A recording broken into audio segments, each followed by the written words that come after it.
മോൾ ഇവിടെ ഇരുന്ന് ഉറങ്ങിക്കോ. ഞാനിത് കകത്തുകൊണ്ടുപോയി കൊടുത്തിട്ട് ഇപ്പൊ വരാം.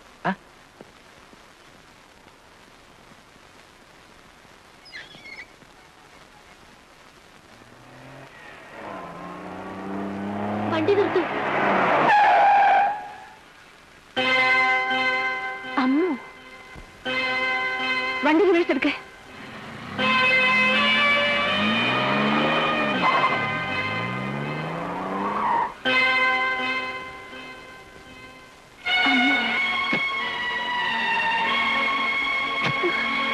മോളെ മോളെ അമ്മു, മോളെ അമ്മു. എന്താ ഇത്? എന്താ ഇത്? ഇതെന്റെ മോളാ അമ്മു. ഇത് അമ്മൊന്നുമല്ല, ഇത് കുക്കുവാ, എന്റെ മോള്. ഞാൻ തരില്ല. നിങ്ങൾക്ക് എന്താ തലയ്ക്ക് വട്ടുണ്ടോ? മോളെ ഇങ്ങനെ തരാനാ പറഞ്ഞത്. ഇല്ല, ഞാൻ തരില്ല. മോളെ കുക്കു, തരാനാ പറഞ്ഞത്. തരാ.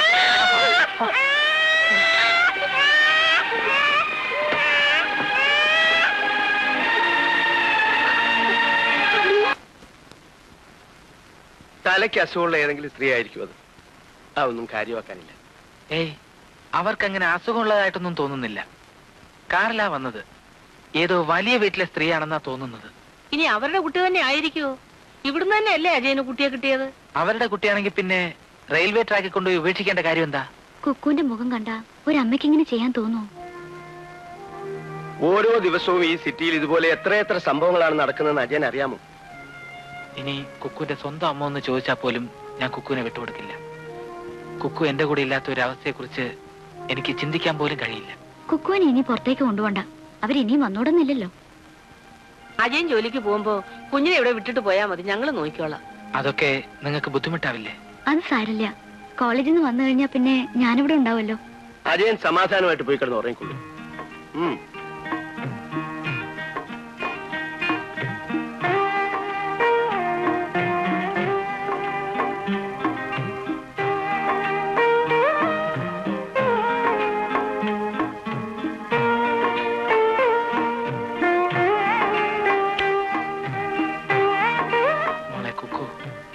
കാറിൽ വന്ന സ്ത്രീ മോളുടെ അമ്മയാണോ?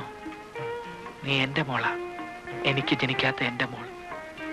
എന്റെ മോള് ഈ അച്ഛനെ വിട്ടു പോവൂ?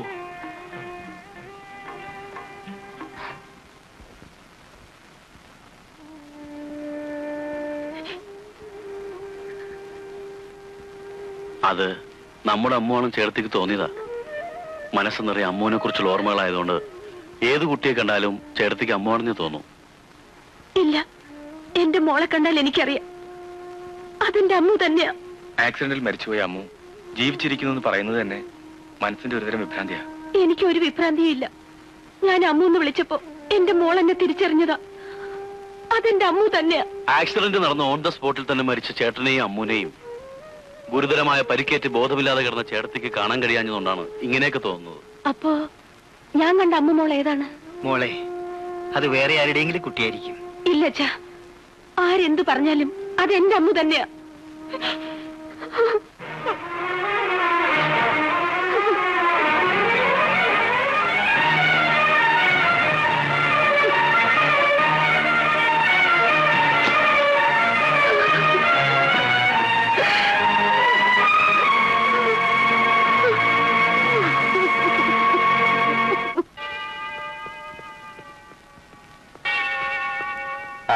സാമുവലും വരൂ വരൂ. Good morning father. അച്ഛൻ എന്നെ അന്വേഷിച്ചു മോള് പറഞ്ഞു.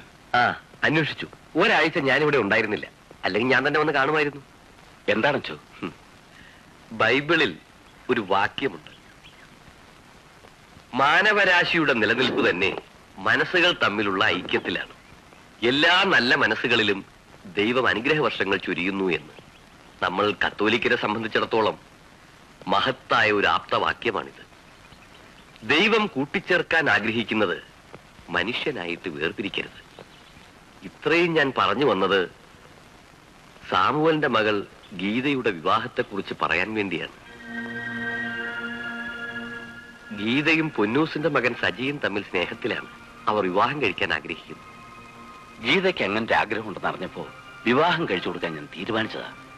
പക്ഷേ സജി പുന്നൂസിന്റെ മകനല്ല അച്ചോ. അറിയാം. അവൻ അനാഥനായിരുന്നു. അച്ഛനും അമ്മയും ആരാണെന്നറിയാതെ ഓർഫനേജിലെ ഇരുണ്ട മുറികളിലാണ് 10 വയസ്സുവരെ അവൻ വളർന്നത്. കുട്ടികളില്ലാതിരുന്ന പൊന്നൂസിനും ഭാര്യയ്ക്കും അവനെ നൽകിയത് ഞാനാണ്. പൊന്നൂസ് സ്വന്തം മകനെ പോലെ എല്ലാവിധ സുഖസൗകര്യങ്ങളും നൽകിയാണ് അവനെ വളർത്തിയത്. ഇന്നവൻ അനാഥനല്ല. ഈ ഇടവകയിലെ ബഹുമാന്യനായ പാലക്കൽ പൊന്നൂസിന്റെ ഏക മകനാണ്.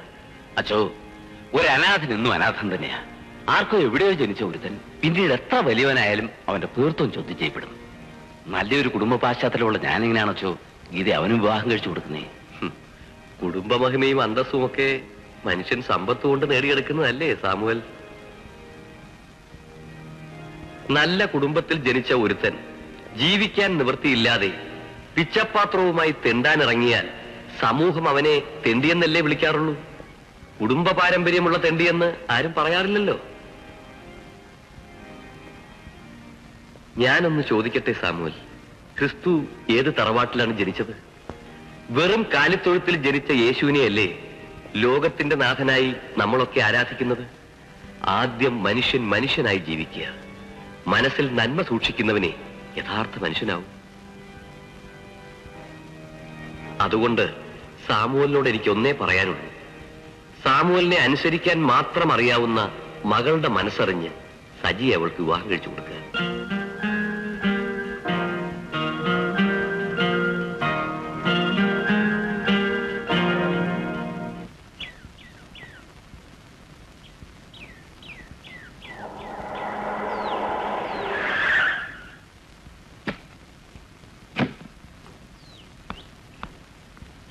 എന്തിനാ റെഡിയാ നിൽക്കാൻ പറഞ്ഞത്? കാര്യമുണ്ട്. ചില തീരുമാനങ്ങൾ എടുത്താ ഞാൻ വന്നിരിക്കുന്നത്. ഡാഡിയുടെ സമ്മതത്തോടെ നമുക്കൊന്നാകാൻ കഴിയില്ല. ഞാൻ നോക്കിയിട്ട് ഒരൊറ്റ വഴിയെ കാണുന്നുള്ളൂ, രജിസ്റ്റർ മാരേജ്. ഇനി വൈകിക്കണ്ട, നമുക്ക് രജിസ്റ്റർ ഓഫീസിലേക്ക് പോവാം. അല്ല, അച്ഛനോട് ഒരു വാക്ക് പറയാതെ. അതിനൊന്നും സമയമില്ല. പോകുന്ന വഴിക്ക് ഒരു കൊച്ചു താലി വാങ്ങണം. എന്താ ആലോചിക്കുന്നത്? ധൈര്യമൊക്കെ എവിടെ പോയി? ശരി, വരുന്നത് വരട്ടെ, നമുക്ക് പോവാം. എങ്ങോട്ട്? എങ്ങോട്ടെന്ന്? രജിസ്റ്റർ ഓഫീസിലേക്ക്. അയ്യടാ, രജിസ്റ്റർ മാരേജ് ഒന്നും എന്നെ കിട്ടില്ല. ഇപ്പൊ ഗീതയല്ലേ പറഞ്ഞത്? പള്ളി വെച്ച് തന്നെ കല്യാണം നടക്കുന്നുള്ളപ്പോ പിന്നെന്തിനാ? മനസ്സിലായില്ല. ഡാഡി നമ്മുടെ വിവാഹത്തിന് സമ്മതിച്ചു. ഡേവിഡച്ചനാ ഡാഡിയുടെ മനസ്സ് മാറ്റിയെടുത്തത്. അപ്പൊ രജിസ്റ്റർ മാരേജിന്റെ കാര്യം പറഞ്ഞത്? അത് ഞാൻ സജിയുടെ ധൈര്യം ഒന്ന് ടെസ്റ്റ് ചെയ്യാൻ വേണ്ടി പറഞ്ഞതാ.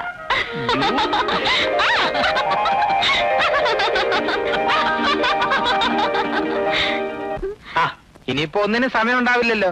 മനസ്സമ്മതം, വിവാഹം, ടീ പാർട്ടി, ഹണിമൂൺ, അങ്ങനെ അങ്ങനെ. അല്ല, നിക്കട്ടെ, അപ്പൊ നമുക്ക് ഈ കല്യാണം ഒന്നും വേണ്ടേ? ഏയ്, അതിനൊക്കെ ഇനി എത്ര സമയം കിടക്കുന്നു? ഞാനും ചിലതൊക്കെ അറിയുന്നുണ്ട്. ചിലപ്പോ നിങ്ങളുടെ ഈ ബന്ധത്തിൽ ഞാനായിരിക്കും ഡേവിഡ് അച്ഛന്റെ റോൾ എടുക്കേണ്ടി വരിക. എന്തിനാ കാര്യം? വല്ലാതെ കാര്യം. നല്ല മോളല്ലേ? മോളുടെ അച്ഛനിതാ. എന്ത് പറ്റി മോളെ? അങ്ങനൊന്നും ആ കരച്ചിൽ നിൽക്കില്ല. അതിനൊക്കെ ഒരു നാക്കുണ്ട്, ഞാൻ കാണിച്ചു തരാം. പോളെങ്കി വന്നേ.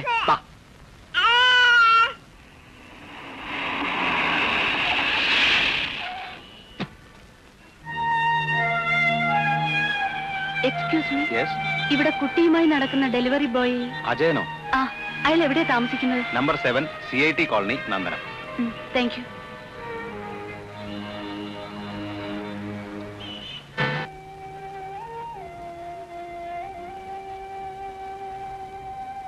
നല്ല പനിയുണ്ട്. ഹോസ്പിറ്റലിൽ കൊണ്ടുവന്നതല്ലേ നല്ലത്. ഇന്നലെ നന്നായിട്ട് കരഞ്ഞപ്പോഴേ എനിക്ക് തോന്നി എന്തോ അസുഖം ഉണ്ടായിരിക്കുമെന്ന്. ഇനി താമസിക്കണ്ട, നമുക്ക് ഹോസ്പിറ്റലിലേക്ക് തന്നെ പോകാം. മോളെ, എന്ത് പറ്റി കുക്കു? ഞാനും വരാം.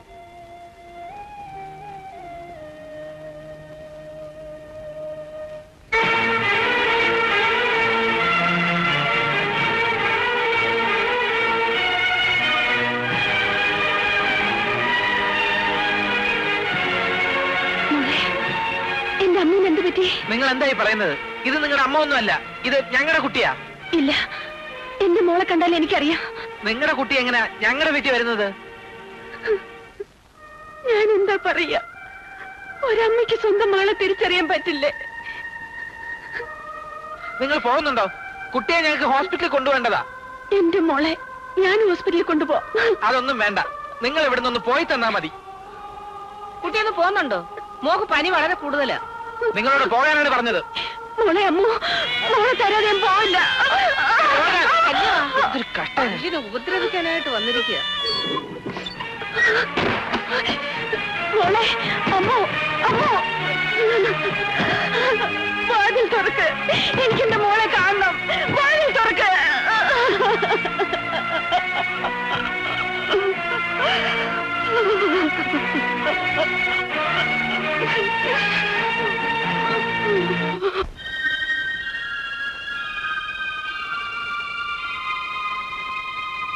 നീ പറയുന്നതൊന്നും എനിക്ക് വിശ്വസിക്കാനാവുന്നില്ലല്ലോ മോളെ. രാജനും അമ്മുവും മരിച്ചതിന്റെ ഷോക്ക് കൊണ്ട് അങ്ങനെയൊക്കെ തോന്നുന്നതാ.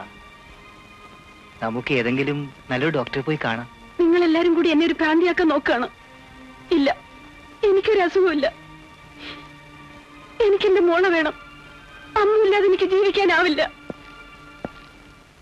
എവിടെയോ അമ്മൂനെ പോലൊരു കുട്ടിയെ കണ്ടെന്നും പറഞ്ഞ് ചേട്ടത്തി ഇങ്ങനെ ബഹളം വെച്ചാലോ? ചേട്ടനും അമ്മുവും മരിച്ചതിൽ ഞങ്ങൾക്ക് ദുഃഖമില്ലെന്നാണോ ചേട്ടത്തിന്റെ വിചാരം? നമുക്ക് നഷ്ടപ്പെട്ടതൊന്നും ഇനി ഒരിക്കലും തിരിച്ചിട്ടില്ല. കഴിഞ്ഞതിനെ കുറിച്ച് ഓർത്ത് എപ്പോഴും ദുഃഖിച്ചിരിക്കാതെ മനസ്സ് നോർമലാക്കാൻ നോക്ക്. ചേട്ടത്തി നമുക്ക് നല്ലൊരു സൈക്കോട്ടിസ്റ്റിനെ കാണിച്ചാലോ?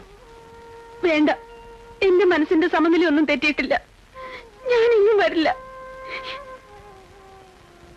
ഏതായാലും മായയുടെ മനസ്സിന്റെ സമാധാനത്തിന് വേണ്ടിയെങ്കിലും അമ്മുവെ കണ്ടു എന്ന് പറയുന്ന വീട്ടിൽ നിങ്ങളൊന്ന് പോയി അന്വേഷിക്കും.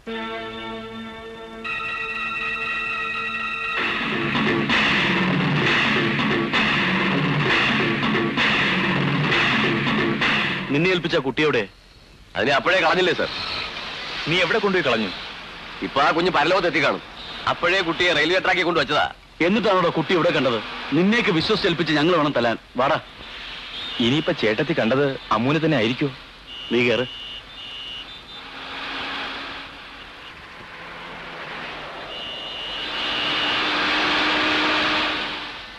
വീട് കണ്ടുപിടിച്ച സ്ഥിതിക്ക് ആ സ്ത്രീ ഇനിയും വരാതിരിക്കില്ല. കുക്കുവിന് ഇവിടുന്ന് മാറ്റുന്നതാണ് നല്ലത്. കുക്കുവിനെ തേടിയുള്ള ഈ സ്ത്രീയുടെ വരവിന്റെ പുറകിൽ എന്തൊക്കെയോ പ്രശ്നങ്ങളുണ്ട്.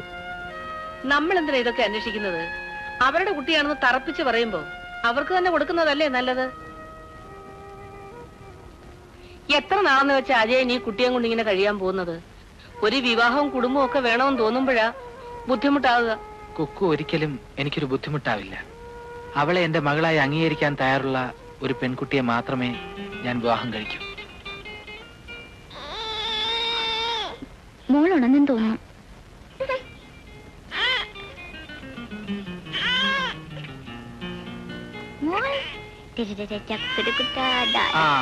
കുക്കുട്ടി ഇങ്ങ് വന്നേ. മോളുടെ ഉറക്കമൊക്കെ മാറിയോ? മോളെ ദേ ആരാ വന്നിരിക്കുന്നു നോക്കിയേ. ദാ, കണ്ടോ? ആ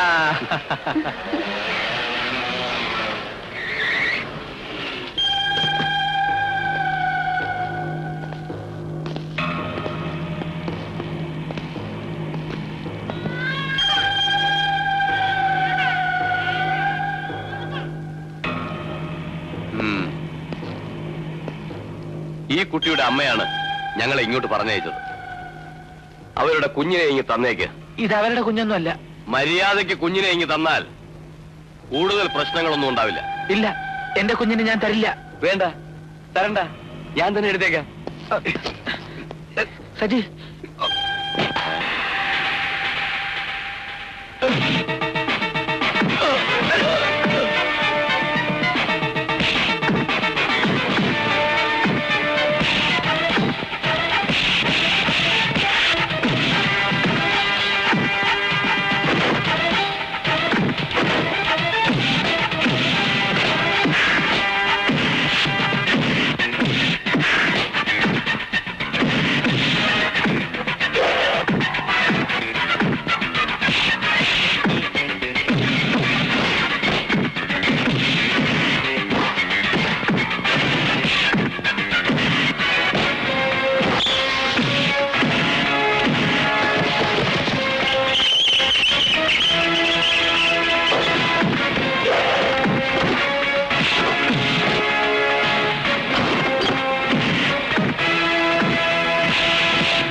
എങ്ങനെയെങ്കിലും കുട്ടിയെ കൈക്കലാക്കിയില്ലെങ്കിൽ നമ്മൾ അപകടത്തിലാവും. ആ കുട്ടി അമ്മൂലെന്നും അതേ ചായയുള്ള മറ്റൊരു കുട്ടിയാണെന്നും ചേട്ടത്തിയെയും അച്ഛനെയും വിശ്വസിപ്പിക്കുകയാണ് നമ്മൾ ആദ്യം ചെയ്യേണ്ടത്. ചേട്ടത്തിയെ നമ്മൾ എന്തു പറഞ്ഞ് വിശ്വസിപ്പിച്ചാലും അമ്മുവിനെ തേടി അവരോട് പോവാതിരിക്കില്ല. ചേട്ടത്തിയുടെ കണ്ണീരും ദുഃഖവും കണ്ട് അവരമ്മൂനെ കൊടുത്താൽ പിന്നെ നമ്മൾ ജീവിച്ചിരുന്നിട്ട് കാര്യമില്ല. ചേട്ടന്റെ സ്വത്തിന് വേണ്ടി നമ്മളാണ് കുട്ടിയെ മാറ്റിയെന്ന രഹസ്യം പുറത്തു വന്നാൽ അതിന് അവസരം ഉണ്ടാകരുത്. എങ്ങനെയെങ്കിലും അമ്മു നമ്മുടെ കയ്യിൽ വന്നിരിക്കണം.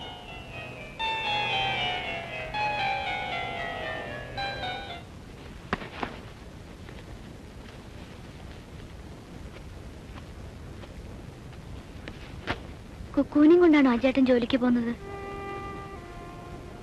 ഇന്നലെ വന്നവർ പുറത്തു വെച്ചങ്ങനെ മോളെ കണ്ട? ഇല്ല, 2-3 ദിവസത്തേക്ക് ഞാൻ ജോലിക്ക് പോകുന്നില്ല. അവരിനിയും വരാൻ സാധ്യതയുണ്ട്. കുറച്ച് ദിവസത്തേക്ക് കുക്കുനെ ഇവിടുന്ന് മാറ്റി നിർത്തിയില്ലെങ്കിൽ അപകടമാണ്. അയ്യോ, മോളെ ഇവിടുന്ന് മാറ്റി നിർത്താനോ? വേണ്ട വേണ്ട അജേട്ടാ, കുക്കു ഇവിടെ ഇല്ലെങ്കിൽ ഒരു രസവും ഉണ്ടാവില്ല. ഞാൻ നോക്കിക്കോളാം. മോളുടെ അവകാശം പറഞ്ഞു വരുന്നവരുടെ എണ്ണം കൂടിക്കൂടി വരികയാണ്. ഇനിയും നമ്മൾ സൂക്ഷിച്ചില്ലെങ്കിൽ കുക്കുനെ നമുക്ക് നഷ്ടപ്പെടും. മോളെയും കൊണ്ട് അജേട്ടൻ ഇപ്പൊ എങ്ങോട്ടാ പോകുന്നത്? ഇനി എപ്പോഴാ തിരിച്ചിങ്ങോട്ട്?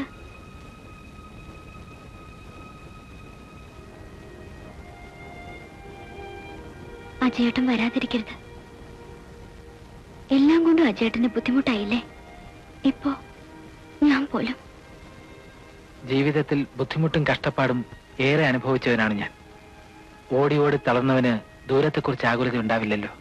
BA വരെ പഠിച്ചിട്ടും ഒരു ഉദ്യോഗത്തിന് വേണ്ടി 3-4 വർഷം നാടുനീളെ തെണ്ടി നടന്നു. അവസാനം ഒരു ബ്ലേഡ് കമ്പനിയിലെ കാഷ്യറായിട്ടുള്ള നിയമനം. നാട്ടുകാരുടെ പണം ഷെൽഫിൽ കുന്നുകൂടിയപ്പോൾ ഒരു സുപ്രഭാതത്തിൽ ബ്ലേഡ് കമ്പനി പൊട്ടിയെന്നല്ല പറയേണ്ടത്, ലക്ഷക്കണക്കിന് രൂപയുമായി ബ്ലേഡ് കമ്പനി മുതലാളി മുങ്ങി. ജനത്തിന് ഡെപ്പോസിറ്റ് സ്വീകരിച്ച കാഷ്യറുടെ മുഖമായിരുന്നു സുപരിചിതം. അവർ പടയൊരുക്കം പോലെ എന്റെ നേരെ പാഞ്ഞു വന്നു.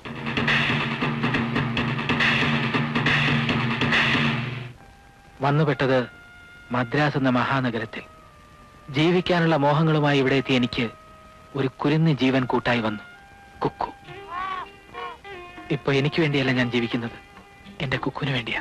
കുക്കുവിന് സ്വന്തമെന്ന് പറയാൻ ഒരച്ഛൻ മാത്രമല്ല, ഇപ്പോ ഒരമ്മയുണ്ട്. ഞാൻ പോയിട്ട് വരാം. സന്ധ്യ അമ്മയോട് പറഞ്ഞേക്കൂ.